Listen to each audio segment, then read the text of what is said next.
ఆంధ్రప్రదేశ్ రాజకీయాల్లో కొత్త మలుపు తిప్పబడిన విషయం ఏమిటంటే ముఖ్యమంత్రి వైఎస్ జగన్మోహన్ రెడ్డి పరిపాలన కింద అనేక కొత్త డెవలప్మెంట్ స్కీమ్స్ ను నావన్ స్థానాల్లో ప్రారంభించడం జరిగింది. రోడ్డు మార్గాల అభివృద్ధి, విద్యారంగం సమగ్ర అభివృద్ధి, ఆరోగ్య రంగంలో విశేష ప్రగతిష్ట విధానాలు కనిపిస్తున్నాయి. ఈ చర్యలు సాధారణ ప్రజలకు ప్రత్యక్ష సౌకర్యాలను అందిస్తున్నట్లు బాల్య నివేదికలు సూచిస్తున్నాయి. దీనితో పాటు ప్రతిపక్ష పార్టీలు తమ కార్యకలాపాలను మరింత ఉత్సాహంగా కొనసాగిస్తూ ప్రభుత్వ విధానాలపై ప్రశ్నలను అడుగుతున్నాయి. రాజకీయ రంగంలో భవిష్యత్తు పరిస్థితుల పరంగా ఆవేశంతో కూడిన దృష్టికోణాలు కనిపిస్తున్నాయి.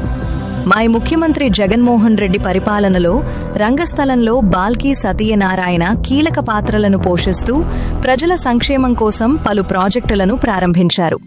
ఈ ప్రాజెక్టులపై ప్రజల అభిప్రాయాలు, ప్రభుత్వం చేపట్టిన కార్యక్రమాల ప్రభావాలు పాజిటివ్గా ఉండటం గమనార్హం.